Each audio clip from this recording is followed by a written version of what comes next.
a young perspective on hot-button issues around the world. This is The Hub. Today we're co-hosting a panel discussion with the Embassy of Pakistan in China to have a free-ranging conversation with ambassadors, cultural figures, and witnesses to China-Pakistan relations over the past few decades.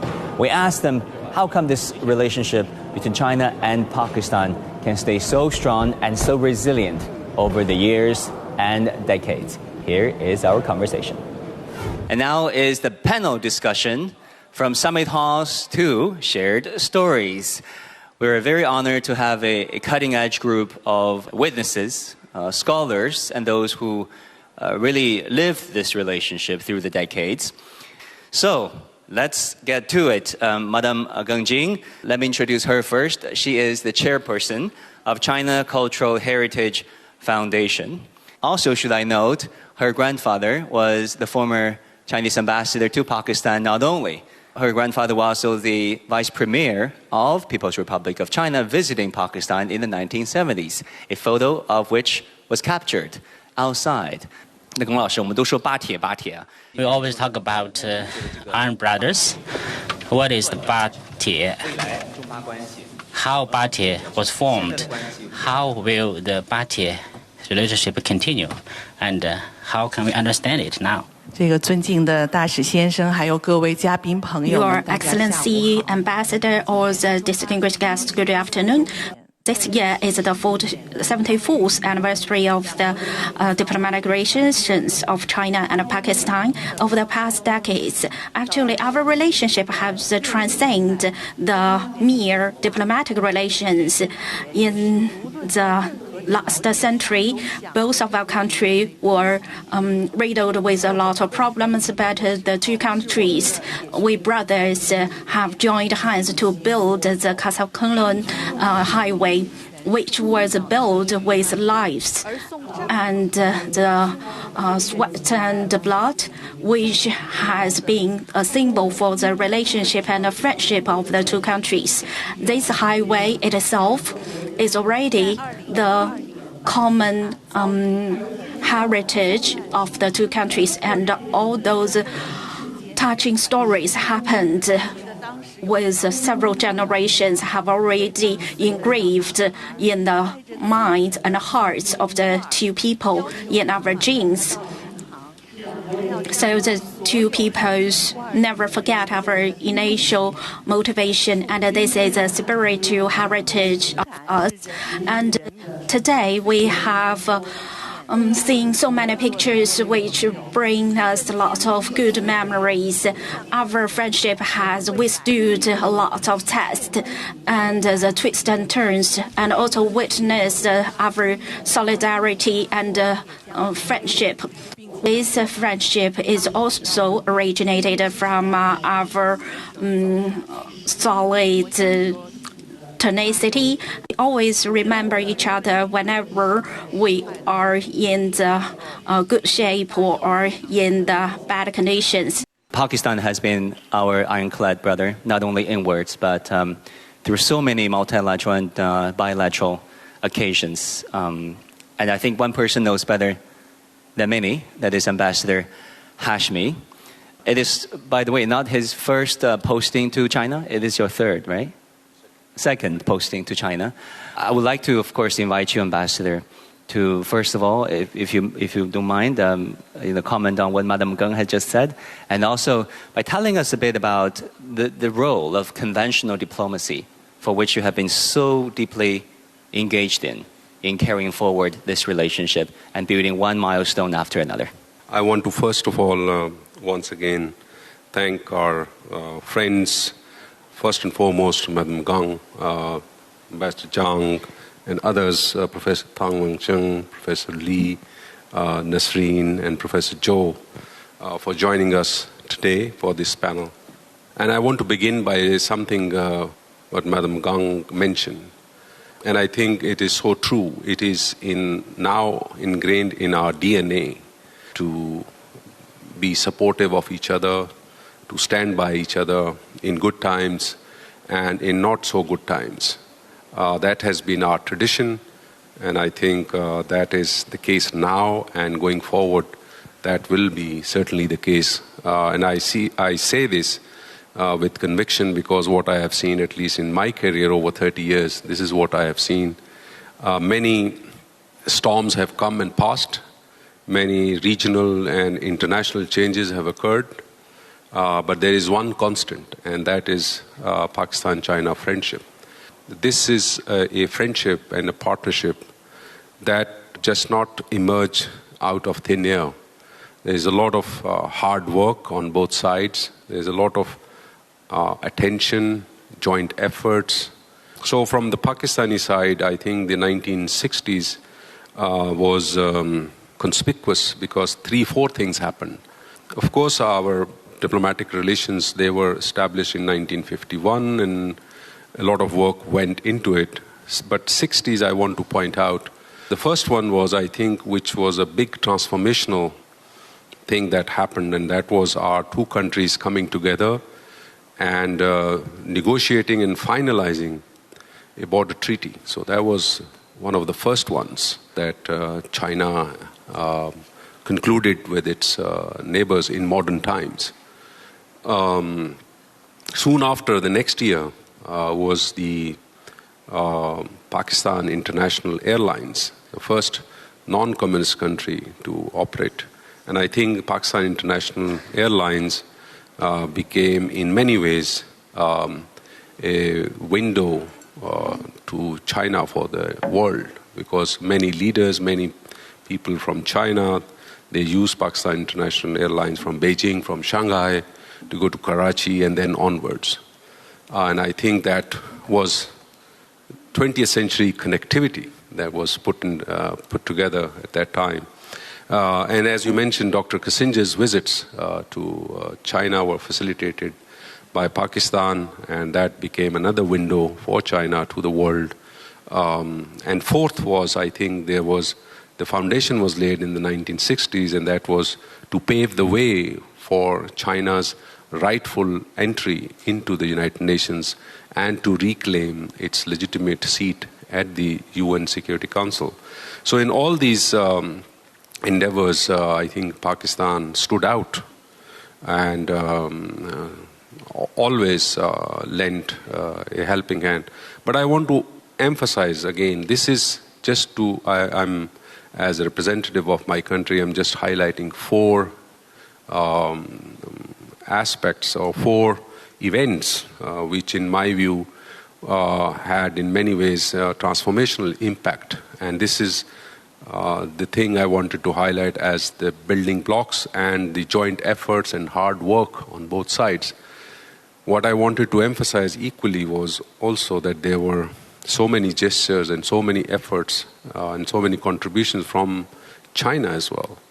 Chinese leaders in the 50s, 60s, 70s, and later on, whenever we faced threats to our sovereignty or territorial integrity, China stood by us, and also at the United Nations and elsewhere. So this is a friendship which has probably no parallel in modern history. And of course, the conventional diplomacy plays a very important role in nurturing and nourishing this relationship. That's our daily job. But I think it is equally important that we recognize the contributions made by people like Madam Gang, people like Professor Thang Mangshang, people like Nasreen, Professor Zhou, and Professor Lee, because they are also an important ambassadors of our friendship at the people level. So they are the faces, but they are also the drivers, and they are the real promoters of this very unique friendship between our two countries in the modern era. 张春祥大使 Ambassador 在Zhang 21世纪的初期 Chunxiang 担任中国。at the early 21st century, he was the Chinese ambassador to Pakistan. So I would like to invite Mr. Zhang Chunxiang to recall those memories at that time, because the international conditions was very complicated. So could you just share with us what's the milestones of the relations between the two countries? 各位朋友啊，感谢大使邀请我参加这个活动。 Thank you, the ambassador, for inviting me to join this activity. I'm very happy to share with you my story in Pakistan.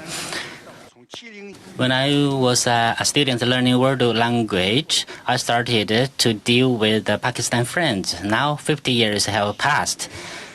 After my graduation, I was involved in the road construction as an interpreter. The road was constructed actually between 65 to 71. We constructed 2.1 kilometers of road. After that, the second year, the glacier flood came, which destroyed the bridges. We call it a kind of flood forming lakes. Then I joined the second batch of the construction teams. I was assigned to the glacier research team. It was hard work. You can tell from the name. The glacier was the fifth largest glacier in the world. There were many disastrous conditions. I worked about 5,000 meters above the sea level. I worked there for 4 months with people from Tibet region. Our investigation was to investigate the local conditions between the glaciers and the land. What was the relationship between the two? What was the disaster to be caused by the glacier to the land? Then we can avoid the disasters. Later years of my work, I was working as the translator for 3 years in a construction team. The team managed the 3 construction teams and many local workers.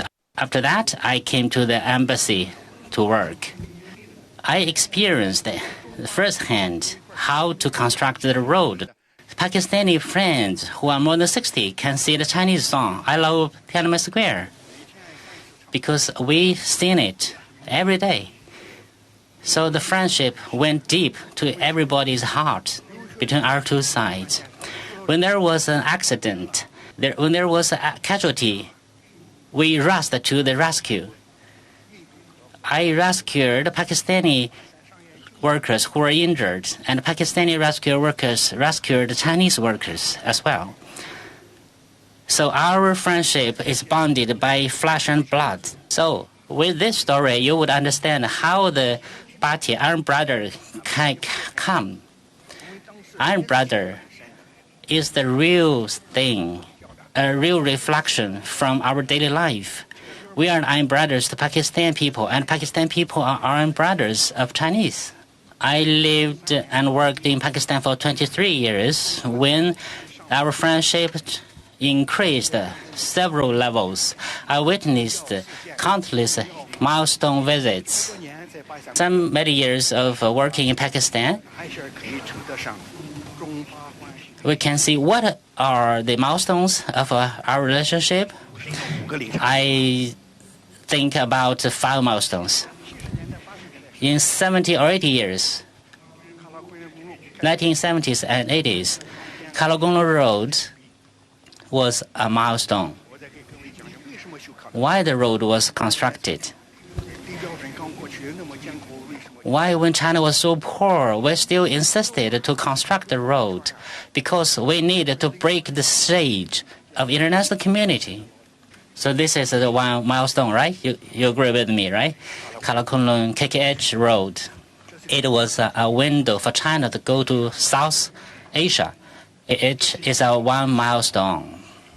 When I was young, I was involved in the construction of KKH. When I was an ambassador, I was involved in the construction of Qatar Airport.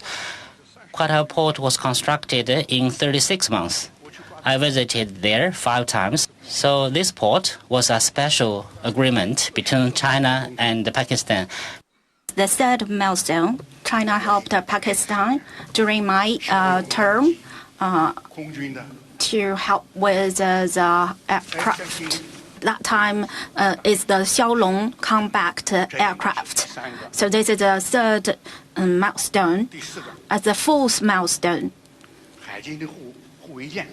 is there's a frigate which can carry the helicopter. So the helicopter can land on the frigate. The most latest frigate delivered to Pakistan was more upgraded in the past 2 or 3 years. So this is a kind of frigate for the Navy. And there are lots of other help. And also our cooperation is aviation and aerospace. So I might personally witnessed those corporations helped Pakistan to launch the satellites, like to help the satellite Pakistan. I personally witnessed and also helped with some liaison, and also one that still kept a secret in the aviation aircraft, the airspace Shenzhou. That was in 1997. At the end of that time, a delegation visited Pakistan and asked me to pay a visit to those facilities for the satellite launching equipment. So we have lots of cooperations. Ms. Zhou Nasring is director of Urdu Language Department at Beijing Foreign Studies University. And she has been really fostering cultural and student exchanges between our two countries. On the current state of educational exchanges between our two countries, and how you plan to, carry it forward. For me, I have been teaching Urdu for almost 20 years at Beijing Foreign Studies University, and every 4 years we welcome a new batch of undergraduate students. And in recent years, we have begun training master's students. These students are not simply language learners, they become bridges between our two nations. What stands out to me is how student motivation has changed over time. In the very early years, many students were transferred to Urdu, not by choice, but often because their college entrance exam scores didn't allow them entry into some more popular Western language programs. But this has changed dramatically, especially since the launch of Belt and Road Initiative. Urdu is now increasingly a first choice major. And our students are drawn to the promise and potential of China-Pakistan cooperation, and they see Urdu as a direct path to contribute meaningfully. Second, their career trajectories now closely reflect this new awareness. Our graduates are finding more opportunities in diplomacy, foreign trade, media, and think tanks, etc. They are actively working to advance China-Pakistan relations. They are proud that their knowledge can serve a higher purpose in global cooperation. So, in this new chapter of our shared story, it is this younger generation, curious, capable, and committed, that gives me the greatest hope. Thank you. Thank you very much. Thank you very much. And now, the floor is yours, Professor Zhou. 15 years ago, when Mao Zedong was the ambassador in China, who gave me a book, The General Condition of Pakistan. Several days ago, I opened the book, saying the history of Pakistan. I've discovered some Chinese characters. Starting from that book, we established a study team to study the stamps. And we translated all the stamps from the book.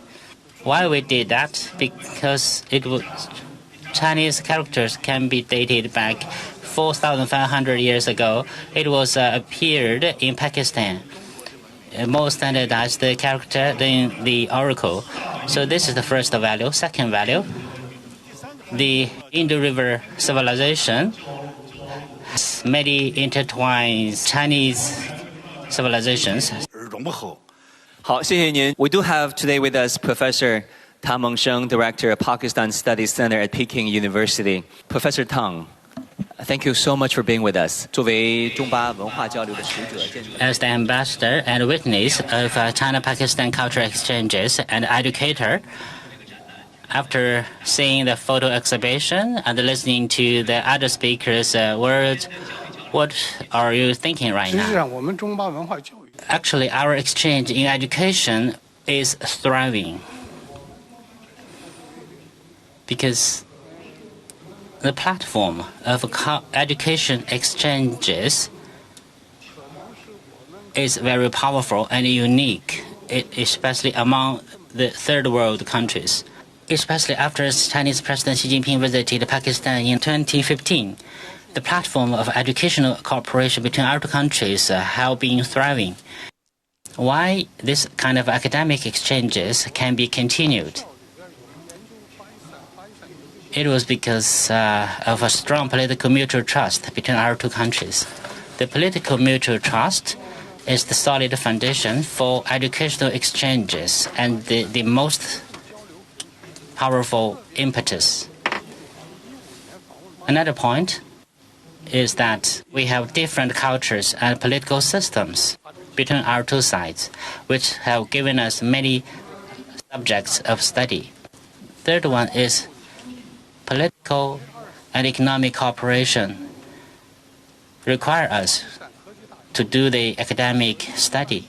So in my opinion, apart from the platform of educational exchanges, we also need to build up more mechanisms of communication among universities. Through this kind of university cooperation, we can introduce our high technology to Pakistan, and Pakistan can share their knowledge with us.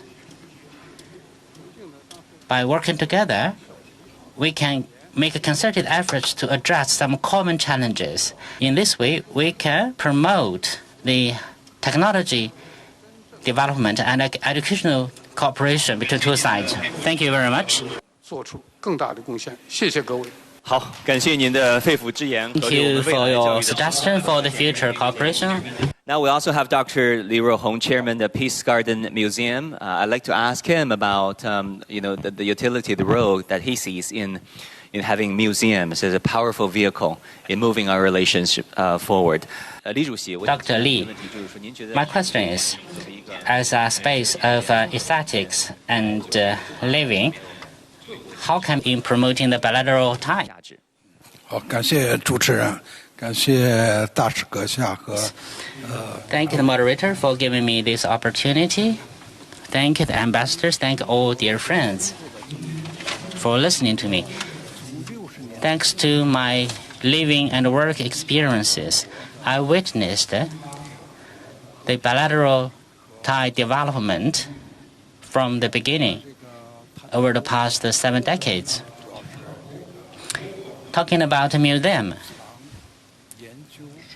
Museum is a place for collection, study, education, and information sharing. It is also a platform for international cooperation and artistic development. Pakistan is an important country along the Silk Road. Together with UNESCO, we worked together since the beginning of the Belt Road Initiative. We worked together to promote the cultural exchanges between China and countries along the ancient Silk Road. The project was supported by Secretary General Guterres who made the introduction of the project to many countries. Among those relations, we feel that it's necessary to carry more cooperations in the cultural heritage, because Pakistan also has many cultural heritage which was included in the list of the UNESCO. And also the cooperations in the media, especially between the two countries, we should deepen some of the cooperations in the media, and also to expand the cooperations among the young people between the two countries. And that will do it for this special edition of The Hub on CGTN. I'm Wang Guan in Beijing. I'll see you again next time.